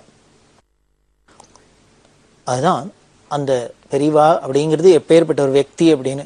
நமக்கு இதெல்லாம் எவ்வளவு தூரம் புரிஞ்சுக்க முடியும் அப்படின்னு கூட தெரியல. ஏன்னா நாம பார்த்த பெரியவா சாதாரணமா ரொம்ப லௌகீகமா நம்மள மாதிரி ஒரு மனுஷடா வச்சுட்டு, அவருக்கு கண்ணு தெரியாத மாதிரியும் காது கேட்காத மாதிரியும் தடுமாறுற மாதிரியும் வச்சுட்டு, ஒரு கழவர் மாதிரி, ஒரு மடாதிபதி மாதிரி, சன்னியாசி மாதிரி இப்படி இல்லாம தான் பார்த்துருக்கோம். நம்ம மிஞ்சி மிஞ்சி போனா அவள்கிட்ட எதிர்பார்த்ததும் என்னென்ன ரொம்ப சாதாரணமான விஷயமா நமக்கு ஏதோ கல்யாணமானும், குழந்தை பிறக்கணும், வேலை கிடைக்கணும், ப்ரமோஷன் வேணும், இது மாதிரி ஒரு லௌகிக ஆசையில தான் போயிருந்தோம். அப்படி இருக்கிற நமக்கு யாரோ ரொம்ப ஒரு வேதாந்த ரீதியா பெரியவாளெல்லாம் டிஸ்கிரைப் பண்றா அப்படின்னா நம்மளால முதல்ல நம்புறது கூட சிரமமா இருக்குமோ என்னமோ தெரியல. ஆனால் இதான் உண்மை. இது மாதிரி விஷயங்கள்லாம் கேட்க கேட்க தான் நமக்கு பெரியவாங்கிற தத்துவத்தை புரிஞ்சுக்க முடியும். ஓரளவுக்கான நமக்கு அது என்ன அப்படிங்கிறது ஒரு அனுமானத்துக்கான வரும். அப்படி ஸ்படிகம் போல அவ இருக்கா, அந்த உள்ள இருக்கிற வழி அது வெளியில காமிக்கிறாப்புல இருக்கு. அதுதான் அனுபவத்துல கண்டுன்றது, அதுதான் குருங்கிறது அப்படின்னு. அது எப்ப கிடைக்கும் அப்படின்னா அவ சொல்றதையே சொல்ற, நம்ம மனசு மட்டும் கொஞ்சம் ஆடாத அசங்காத ஒரு இடத்துல ஸ்திரமா இருந்துடுத்துனா, அதாவது என்ன அப்படின்னு ஒருமுகப்பட்டு கொடுத்துனா, கான்சென்ட்ரேஷன் வந்து கொடுத்துனால், அப்ப குருங்கிற ஒருத்தரை இப்படி எல்லாம் பார்க்கலாம். அப்படி அவ இருக்கிறதுனால, ஜோதி ஸ்வரூபமா இருக்கிறதுனால அவளை சுத்தி பல மைலுக்கு அந்த சூழலே ஒரு விசேஷமா இருக்கும். அங்க என்ன இருக்கும், அமைதி இருக்கும், சாந்தம் இருக்கும், இது நிரம்பி இருக்கும் அப்படிங்கிறத நாம உணரலாம்.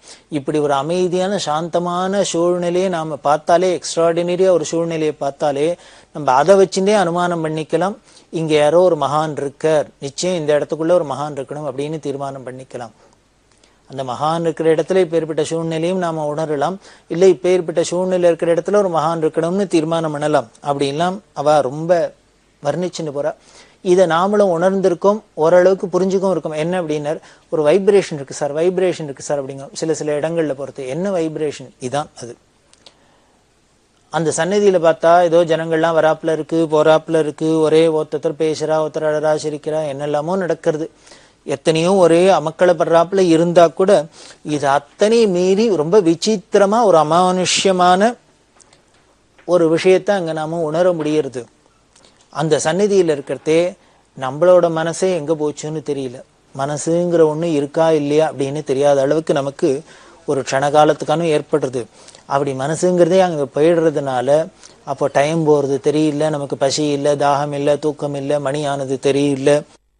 அங்க நடக்கிற நிகழ்ச்சிகளுக்கெல்லாம் நமக்கு எந்த ஒரு முக்கியத்துவம் கொடுக்கறது இல்லை. பெரிய பெரிய விஷயங்கள், பெரிய பெரிய விஐபிஸ்லாம் என்னமோ நடந்தா கூட அதெல்லாம் நமக்கு ஒண்ணுமே ஒரு பெரிய இம்பேக்டே இருக்காது. ரொம்ப சர்வசாதாரணமா நம்ம ஒரு சாட்சி மாத்திரம் மாதிரி இருப்போம்.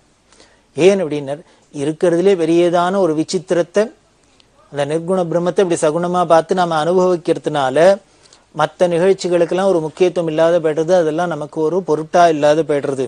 அப்படின்னா இது தெரியுது, அங்க டைம் இல்லை, ஸ்பேஸ் இல்லை, இந்த உலகத்துல சொல்ல மெட்டீரியல் அப்படின்னு சொல்லக்கூடிய எந்த ஒரு பதார்த்தங்களும் நமக்கு தெரியல, இதெல்லாம் ஒரு லட்சியம் இல்லாத இருக்கு. அப்படின்னா இது எதனால? அது பரபிரம்மங்கிறதுனால. அந்த பரபிரம்மத்தை எப்போன்னு அது அந்த உள்ளொளியை நமக்கு காட்டி ஆட்கொள்றதே நமக்கு கிடைக்கிறது. அது அவாவா பக்குவத்துக்கு ஏத்தாப்புல அது கிடைக்கிறது அப்படின்னு இந்த வர்ணிக்கிறான். அவளுக்கே இன்னொரு ரொம்ப ஒரு மிராக்கிள் ஒரு அனுபவம் என்ன அப்படின்னா, காரனோடை அப்படிங்கிற ஒரு இடம். இந்த காரனோடையில பெரியவா எஸ்வி சுப்பையா அப்படிங்கிற அவரோட தோட்டத்துல இருந்தா. அந்த கேம்ப்ல இருக்கிறதே இந்த இந்த பக்தியும் தரிசனத்துக்கு வந்திருக்கா. 2-3 நாள் அங்க இருந்தா. அப்படி இருக்கிறது ஒரு நாளைக்கு என்ன ஆயிடுச்சுன்னா, அந்த இடத்துல ஏதோ கால் தடுக்கி விழுந்துட்டா. கீழே விழுந்தா ஃப்ராக்சர் ஆயிடுத்தோ அப்படின்னு நினைக்கிற அளவுக்கு காலில் பெரிய பயங்கரமா அடிபட்டாலும் என்னன்னா, அந்த இடது பக்கம் விழாலேந்து அந்த இடது பக்கம் கால் பாதம் வரைக்கும் என்னமோ அப்படியே ஸ்மாஷ் ஆகி கூழாயிட்டாப்புல ஒரு ஃபீலிங். வலின்னா தாங்க முடியாத வலி. என்ன பண்றதுன்னு தெரியல. ராத்திரி முழுக்கலும் அந்த வலியை பொறுக்க முடியாத தன்னோட கையை கடிச்சுண்டு, நாம பல்ல கடிச்சுண்டு அப்படிமா அந்த பல்ல கடிச்சு கூட போறளவுக்கு கையை இறுக்கி கடிச்சுண்டு இவ அந்த சிச்சுவேஷனை தள்ளிண்டே இருக்கா. இது ஏதோ ரொம்ப சீரியஸா ஆயிருக்கு, ஒர்ஸ்டா ஆயிருக்கு அப்படின்னு அவளுக்கு தோன்றது. இதுவோ ஒரு பெரிய வனாந்திரம் மாதிரி இருக்கு. பக்கத்துல ஒரு மனுஷ நடமாட்டம் இல்லாத இடமா இருக்கு. அங்க ஒரு டாக்டரா, ஃபெசிலிட்டியா, ஆஸ்பத்திரியா ஒண்ணு இருக்கிறாப்புல தெரியல. இப்படி என்ன பண்றது ஏது பண்றதுன்னே தெரியாத இவ தவிச்சுன்னு இருக்கா, வலியும் பொறுக்க முடியாத. இதுக்கு மேல மறுநாளைக்கு கிளம்பி இவ யூரோப்புக்கு போயே ஆகணும். ரொம்ப முக்கியமான வேலை, அவசியமா போய் தான் ஆகணும் அப்படிங்கிற ஒரு சிச்சுவேஷன். இதுவானா இப்படி இருக்கு உடம்பு, என்ன பண்றதுன்னு தெரியல. அப்படி தவிச்சுட்டே இருக்கிறதே இவளுக்கு திடீர்னு என்ன பண்ணா, இந்த பைபிள் வாசகம் ஞாபகம் வந்தது. அவ பிறவியில ஒரு கிறிஸ்தவர்களா இருக்கிறதுனால தங்களோட வேதமான அந்த பைபிள்லேருந்து ஒரு வச்சனம் ஞாபகம் வந்தது. அது என்ன அப்படின்னு, அந்த பைபிள் வாசகத்தையே அவ கோட் பண்றா. அந்த பைபிள் வாசகம், with his wings the Lord will cover, under his feather you will be safe அப்படிங்கிறது அந்த பைபிள் வாசகம். அப்படின்னா இதுக்கு என்ன அர்த்தம் அப்படின்னா, அந்த ஆண்டவன் தன்னோட இறகுனால ஒன்ன அப்படியே அணைச்சுக்கிறார். அவரோட அந்த இறகுனால நீ அணைக்கப்படுறதுனால, அதுக்குள்ள இருக்கிறதுனால நீ சௌக்கியமா இருக்க, சுகமா இருப்ப அப்படிங்கிறது அந்த பைபிள் வச்சனம். இதுதான் இவாளுக்கு ஞாபகம் வந்தது.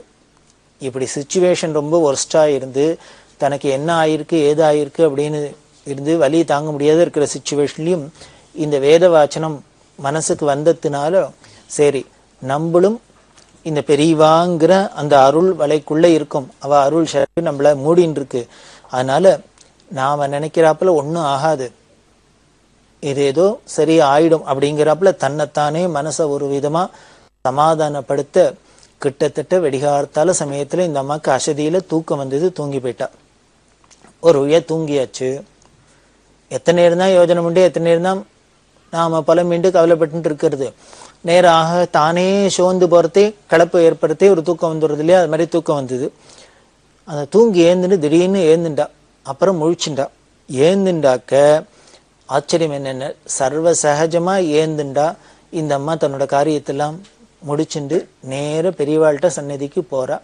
அங்க போய் எப்பொழுதும் இப்படி கால் மேல கிராஸ் லெக் போட்டுன்னு, கால் மேல கால் போட்டுன்னு உட்காந்து தரிசனம் பண்ற வழக்கம். இன்னைக்கும் போனா அதே மாதிரி கால் மேல காலை போட்டுன்னு தரிசனம் பண்ணிட்டு உட்காந்துருக்கா.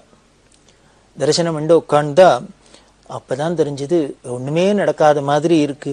எப்படி இது சர்வசாதாரணமா ஆச்சுன்னு தெரியல. ராத்திரி முதல் நாள் விழுந்து அப்படி வலி தாங்க முடியாத இருந்தது, இப்ப என்ன ஆயிடுத்து, சர்வ சகஜமா ஆயிடுத்து அப்படின்னு சொல்லிட்டு இந்த வேத வாக்கியத்துல சொன்னது, அந்த ஆண்டவனோட சிறைக்குள்ள நாம இருந்தோம்னா, அவரோட அருள் வலைக்குள்ள இருந்தோம்னா நமக்கு ஒரு குறையும் இல்லை அப்படின்னு சொன்னது ரொம்ப சர்வ நிதர்சனமா ஆச்சு, என்னோட அனுபவத்துக்கு வந்தது அப்படின்னு அந்த அம்மா தன்னோட பெரியவாள்கிட்ட தனக்கு ஏற்பட்ட அனுபவத்தை சொல்றா.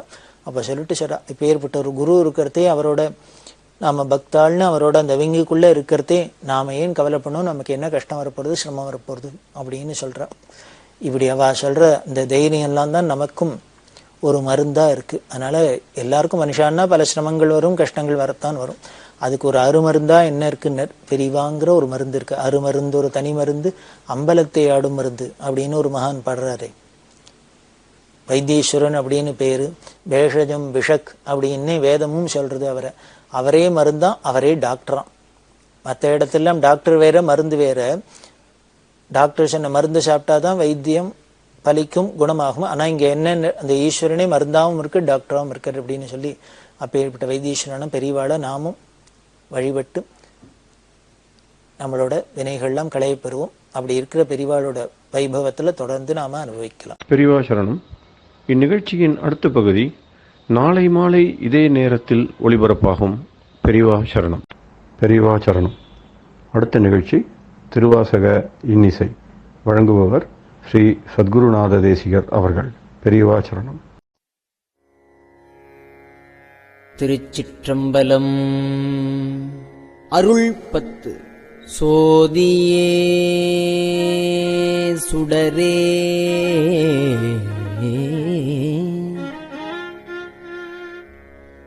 சூழ் ஒளிவிளக்கே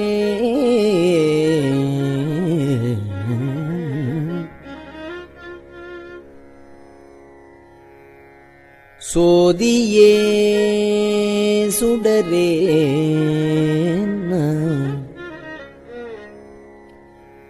சூழ் ஒளிவிளக்கே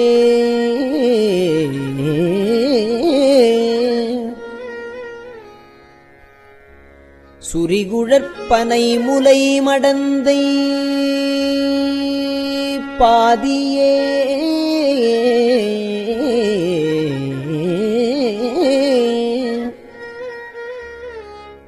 பரனே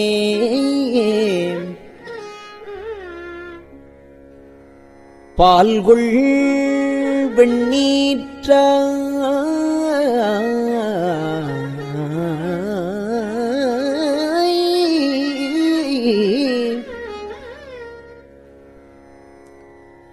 பங்கயத்து அயனும் மால் அறியா நீதியே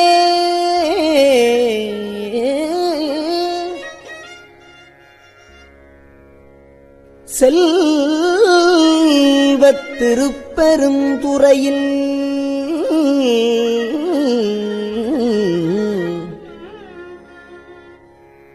நிறைமலர் குருந்தம் மேவிய சீர்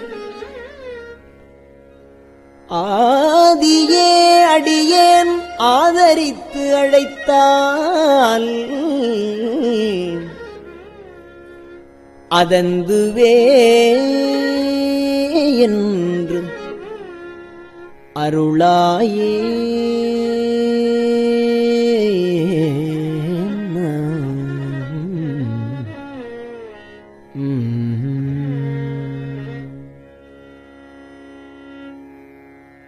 நிறுத்தனே நிமலா நீற்றனே நெற்றிக் கண்ணனே விண்ணுளோர் பீரானே ஒருத்தனே உன்னை ஓலமிட்டு அலறி உலகலாம் தேடியும் காணே திருத்தமாம் பொய்கை திருப்பெரும் கூரையில் செழுமலர் கூருந்தம் மேவிய சீர் அறுத்தனே அடியேன் ஆதரித்து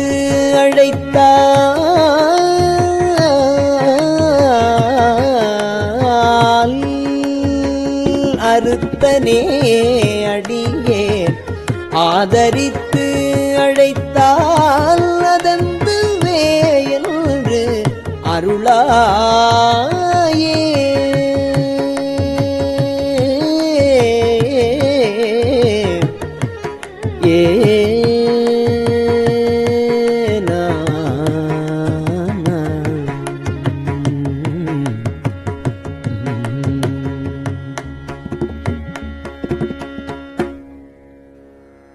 எங்கள் நாயகனே என் உயிர் தலைவா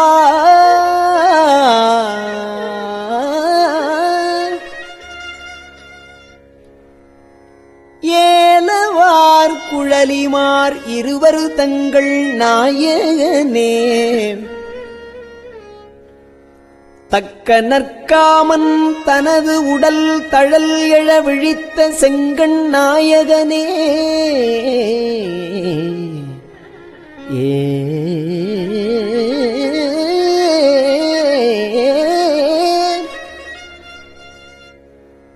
திருப்பெருந்துறையில் செழுமலர் குருந்தம் மேவிய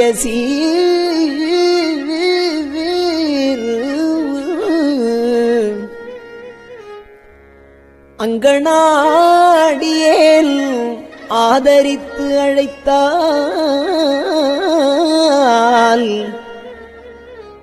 அதந்துவே என்று அருளாயே.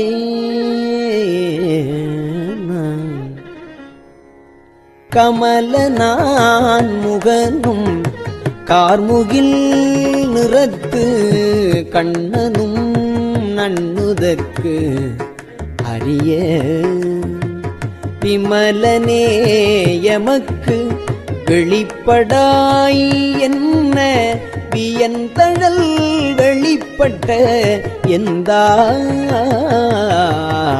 திமில நான் மறை சேர் திருப்பெரும் கூரையில் செழுமலர் கூருந்தம் மேவிய சீர் அமலனே அடியேன் ஆதரித்து அழைத்தால் அமலனே அடியேன் ஆதரித்து அழைத்தால் அதந்துவே என்று அருளாயே.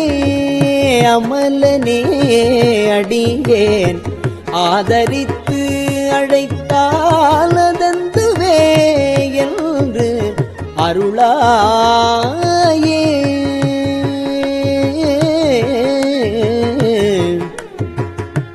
ஆனனா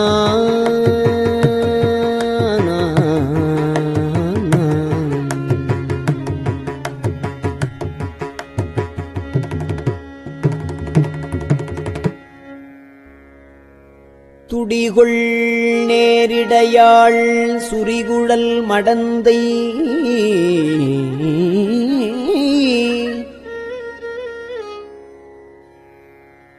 துடிகொள் நேரிடையாள் சுரிகுழல் மடந்தை துணை முலைக் கண்கள் தோய் சுவடு பொடிகொள்வான் தழலிற் புள்ளிவோல்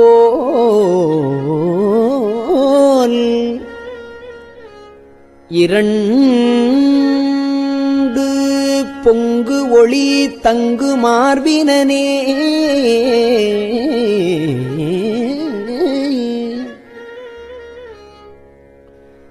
செடிகொள்வான் பொழில் சூழ் திருப்பெரும் துறையில்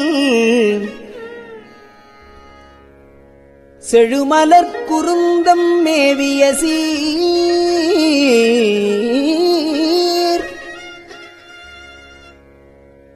அடிகளே அடியேன் ஆதரித்து அழைத்தால் அதெந்துவே என்று அருளாயே.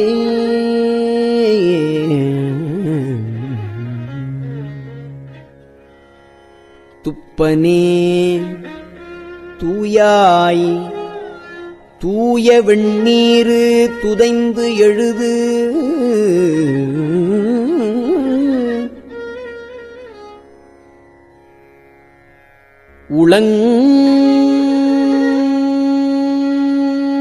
உளங்கொளி வயிரத்து ஒப்பனே உன்னை உள்குவார் மனத்தின் உருசுவை அளிக்கும் ஆரமுதே. செப்பமாமரை சேர்த்திருப்பெருந்துறையில் செழுமலர் குருந்தம் மேவிய சீர் அப்பனே அடியேன் ஆதரித்து அழைத்தால் அதெந்துவே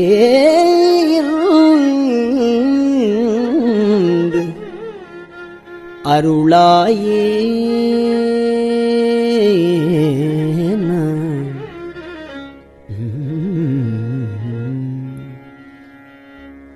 மெய்யனே விகிர்தா மேருவேவில்லா மெய்யனே விகிர்தா மேருவேவில்லா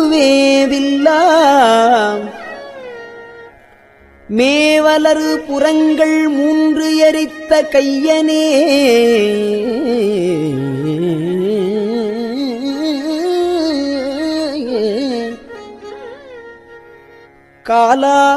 காலாற்காரனை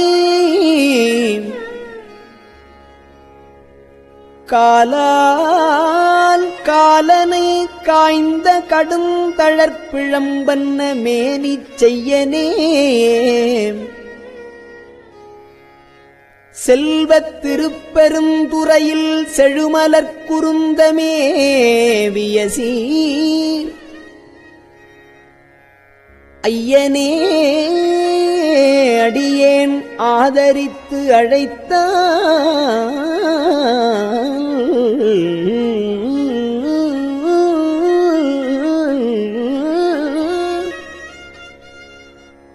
செல்வத் திருப்பெருந்துறையில் செழுமலர் குருந்தம் மேவிய சீர் ஐயனே அடியேன் ஆதரித்து அழைத்தால் அதந்துவே என்று அருளாயே.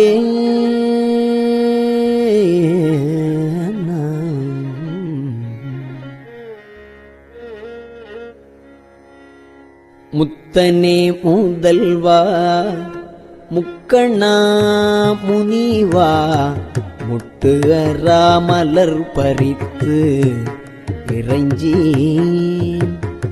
முத்தனே முதல்வா முக்கண்ணா முனிவா முட்டராமலர் பறித்து இறைஞ்சி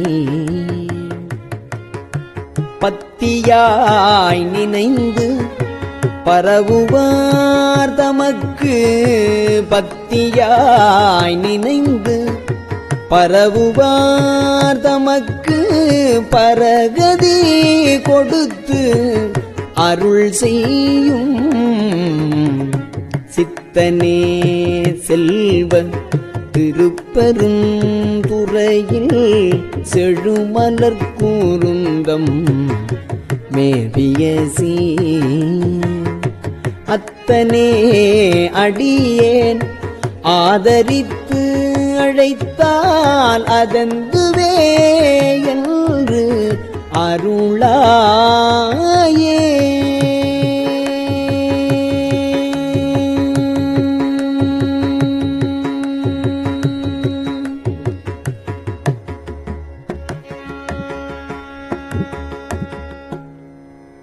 மருளனேன் மனத்தை மயக்கர நோக்கி மறுமையோடு இம்மையும் கெடுத்த பொருளனே புனிதா பொங்குவாள் அரவம் கங்கை நீர் தங்கு செஞ்சடையாய் தெருளு நான் மறைசேர்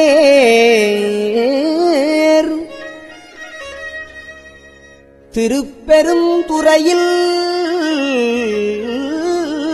செழுமலர் குருந்தம் மேவிய சீர்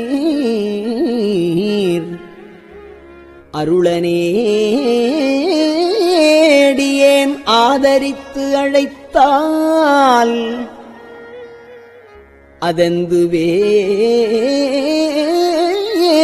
என்று அருளாயே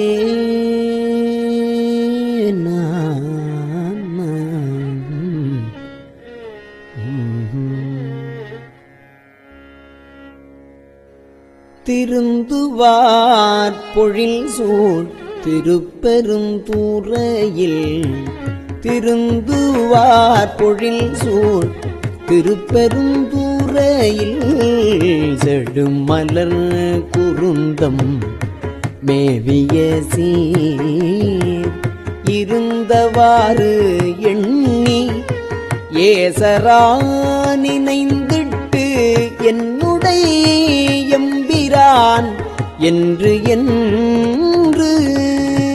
இருந்தவாறு எண்ணி ஏசரா நினைந்திட்டு என்னுடைய எம்பிரான் என்று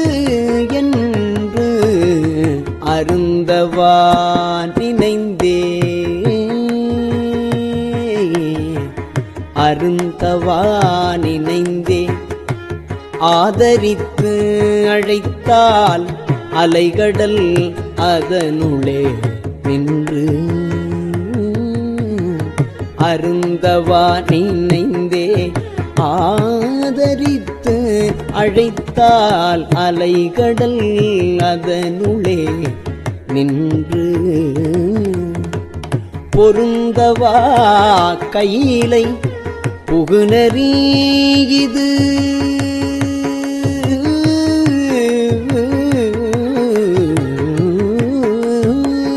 பொருந்தவா கையிலை புகுநெறிது காண் பொருந்தவா கையிலை புகுநெறிது காண் போதராய்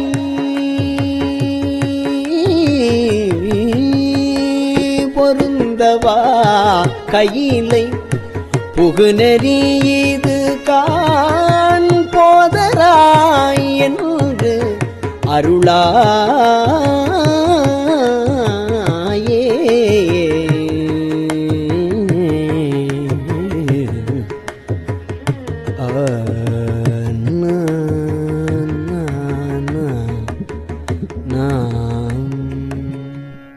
திருச்சிற்றம்பலம்.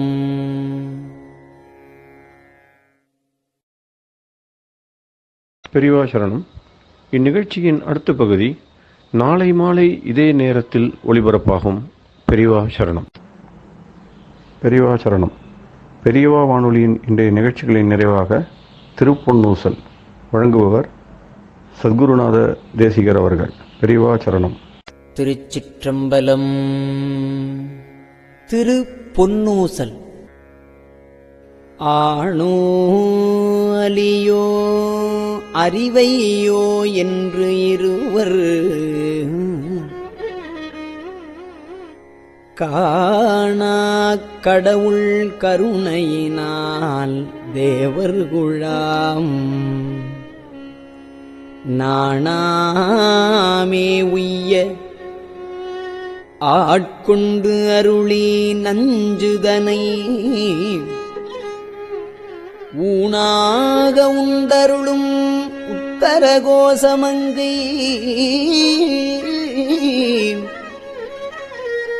கோணாறு பிறைச்சன்னி கூத்தன்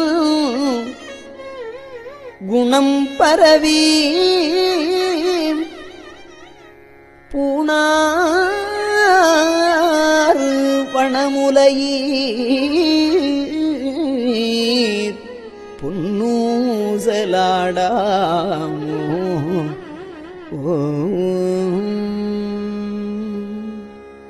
திருச்சிற்றம்பலம்.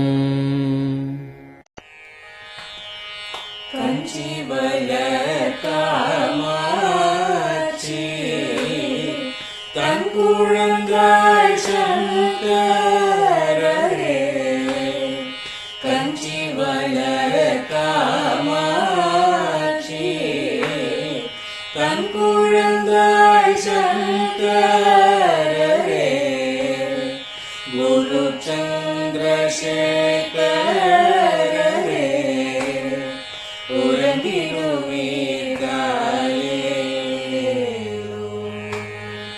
உறங்கிடுவீர்களே.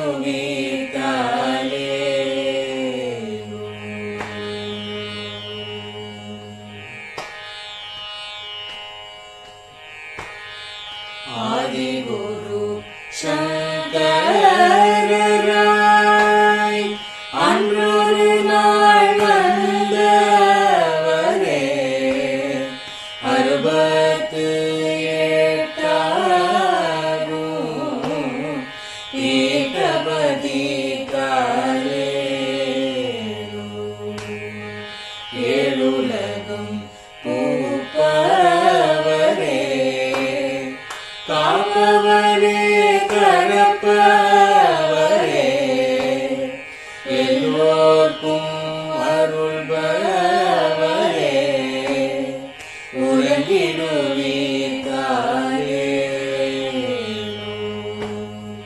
அயனுடனே மாலவனோ தேடிய பொற்பதத்தவரே அருமறைகள் சாற்றும் முயல் மலர்பதமே காலே முக்தி நிலை எய்திடவே சக்தி தரும் சத்குருவே முக்தி நிலை எய்திடவே சக்தி தரும் சத்குருவே நித்தமெங்கள் நாவீசையில் நித்திரை கொள்தாயே நித்தமெங்கள் நாவீசையில் நித்திரை கொள்தாளே நித்தமெங்கள் நாவீசையில் நித்திரை கொள்தாளே.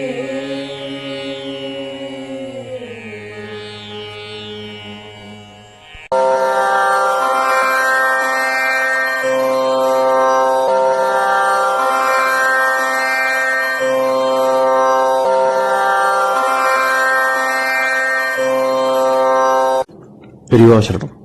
பெரியவா வானொலியின் மாலை நிகழ்ச்சிகள் இத்துடன் நிறைவடைகின்றன. எமது அடுத்த ஒளிபரப்பு நாளை காலை இந்திய நேரப்படி 6 மணிக்கு துவங்கும். பெரியவா சரணம்.